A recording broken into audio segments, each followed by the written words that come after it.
আসসালামু আলাইকুম। দূরের কাছে যে যেখানে বসে এই মুহূর্তে ভিডিওটা দেখছেন তাদের সবাইকে মাহফুজা কিচেন ভিডিওতে ওয়েলকাম। আজ পালং পাতা দিয়ে ট্যাংরা মাছ একটু ঝোল ঝোল করবো, মাখো মাখো করবো আর কি।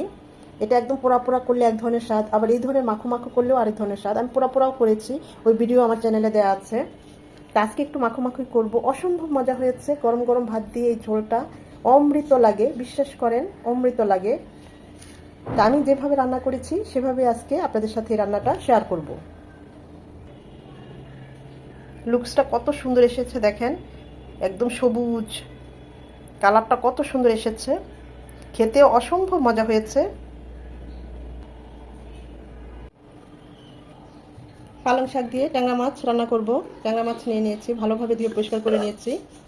ট্যাংরা মাছগুলো বেশ বড়। হাফ চামচ হলুদ গুঁড়ো আর সামান্য লবণ দিয়ে ট্যাংরা মাছগুলো এখন একটু মাখিয়ে নেব। রেস্টে রাখার কোনো দরকার নেই, এখনই আমরা চুলায় চলে যাব। আর পালং শাকটা একটু বড় বড় সাইজ করে কেটে নেব, যেহেতু মাছ দিয়ে রান্না করব। যে কোনো শাক মাছ দিয়ে রান্না করলে শাকটা একটু বড় বড় করে কেটে নিতে হয়। তাজা পালং শাক একদম বাজার থেকে কিনে এনেছি, ভালোভাবে ধুয়ে পানিটা ছড়িয়ে নিয়েছি। এখন আমরা চুলায় চলে যাব। মাছগুলো ভাজার জন্য প্যানে দিয়ে দিচ্ছি সয়াবিন তেল। তেল গরম হয়ে এসেছে, জাস্ট 1 মিনিট করে ভেজে নেব।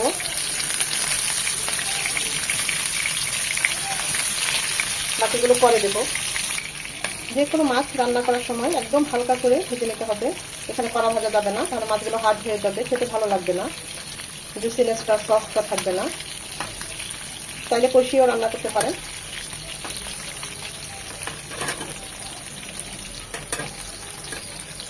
ওই পাশটাও ঠিক এরকম 1 মিনিট ভেজে নেব।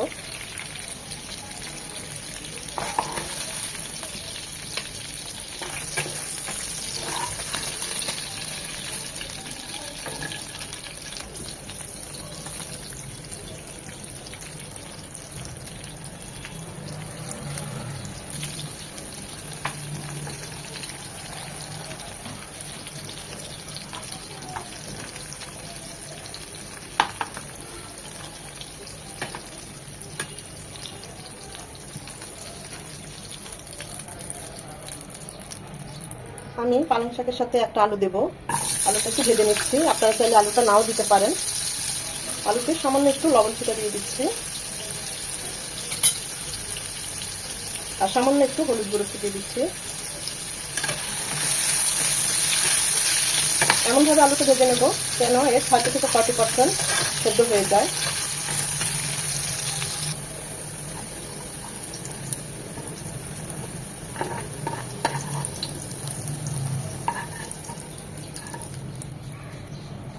মাছ ভেজে আলু ভেজে যে তেলটা অবশিষ্ট ছিল আমি তেলটাই দিয়ে দিচ্ছি। অ্যাড করে দিচ্ছি আর 1 চামচ সয়াবিন তেল, 1 চামচ রসুন কুচি। রসুন কুচিটা হার্ড, তাই 1 মিনিট হবে।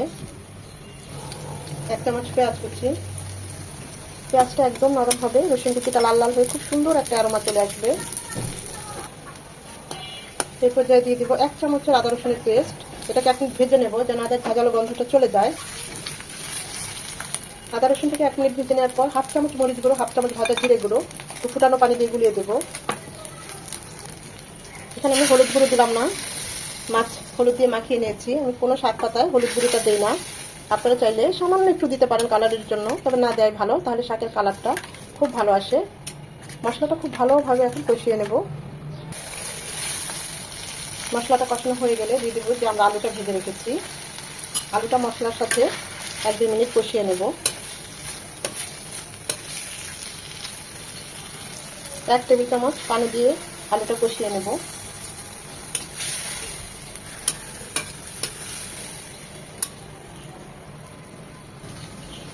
আলুটা কষিয়ে নিয়ে এখন দিয়ে দিব পালং শাক।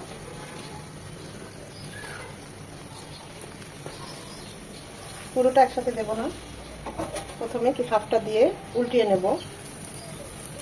পুরোটা দিলে দেখবেন নাড়া যায় না, এটা আস্তে আস্তে নরম হবে আর কমে যাবে, নিচেও লেগে যাবে না।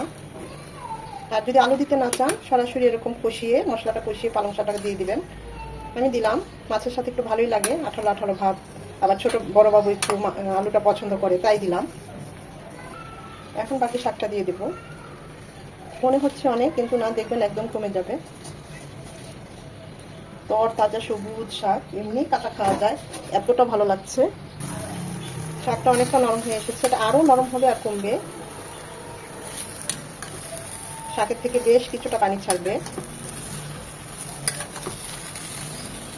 এখন আলু আর মশলার সাথে শাকটাকেও 1-2 মিনিট কষিয়ে নেব।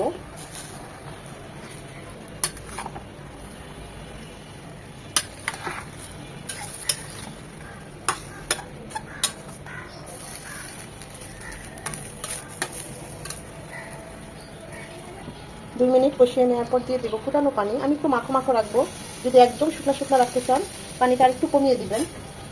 আজকে আমি একটু ঝোল ঝোল মাখো মাখো রাখবো। এটা শুকনো শুকনো একদম পোড়া পোড়া এক ধরনের টেস্ট, আবার একটু মাখো মাখো রাখলে এটা আরেক ধরনের টেস্ট। এই পানিতেই আমাদের শাকটা আলুটা সেদ্ধ হবে, মাছটা সেদ্ধ হবে, কুক হবে। ভালোভাবে বলক আসা পর্যন্ত অপেক্ষা করব।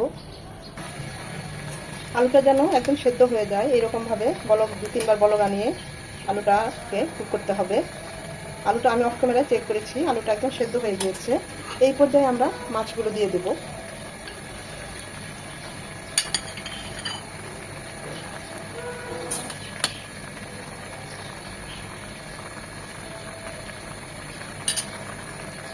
দিয়ে দেবো স্বাদ মতো লবণ আর কাঁচামরিচ মাঝখানে কেটে দিয়েছি, জালটা যেন বের হয়ে আসে। যেহেতু শাক পাতা একটু ঝাল ঝাল হলেই ভালো লাগবে। আমি তো 5-6টা দিয়েছি, আপনারা আপনাদের পছন্দ অনুযায়ী ঝাল আর লবণটা দিয়ে নেবেন। এখন এটা রান্না হবে 8 থেকে 10 মিনিট। মাঝে অবশ্যই আরেকবার একটু নেড়ে দিতে হবে। নামানোর 2-3 মিনিট আগে দিয়ে দিব আরও 1/2 চামচ ভাজা জিরে গুঁড়ো। এটা অবশ্যই দিবেন, এতে করে রান্নার টেস্ট অনেক গুণ বেড়ে যায়। আর দিয়ে অবশ্যই 2 থেকে 3 মিনিট ঢাকনাটা ঢেকে দিবেন, তাহলে জিরার ফ্লেভারটা আমাদের তরকারিতে ঢুকে যাবে।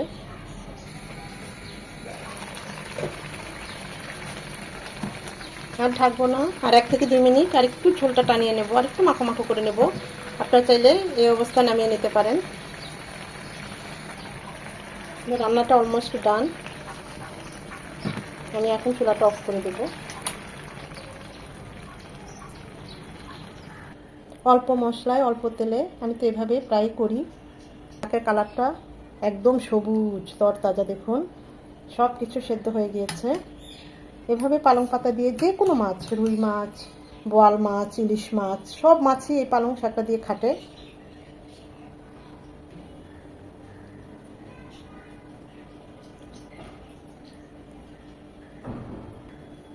আশা করি ভিডিওটা ভালো লেগেছে। যদি ভালো লেগে থাকে এভাবে ট্রাই করবেন, আর ট্রাই করলে আমাকে কমেন্ট করে জানাবেন কেমন হয়েছে। অসম্ভব ভালো হয়, একদম সিম্পল। একবার ট্রাই করে দেখবেন, নিরাশ হবেন না। ফ্রেন্ডস অ্যান্ড ফ্যামিলির মাঝে বেশি বেশি করে শেয়ার করে দিবেন, যেন তারাও এরকম সহজ সহজ মজার মজার রেসিপি দেখার সুযোগ পায়। একটা লাইক তো অবশ্যই দিবেন, এই লাইকটার অপেক্ষায় আমি থাকি, একটা কমেন্টের অপেক্ষায় থাকি। আপনাদের একটা লাইক, একটা কমেন্ট আমাকে অনেক দূর নিয়ে যেতে সাহায্য করে, পরবর্তী ভিডিও করতে উদ্বুদ্ধ করে। সময় নিয়ে যারা এতক্ষণ এই ভিডিওটা দেখেছেন তাদের সবাইকে আন্তরিক ধন্যবাদ।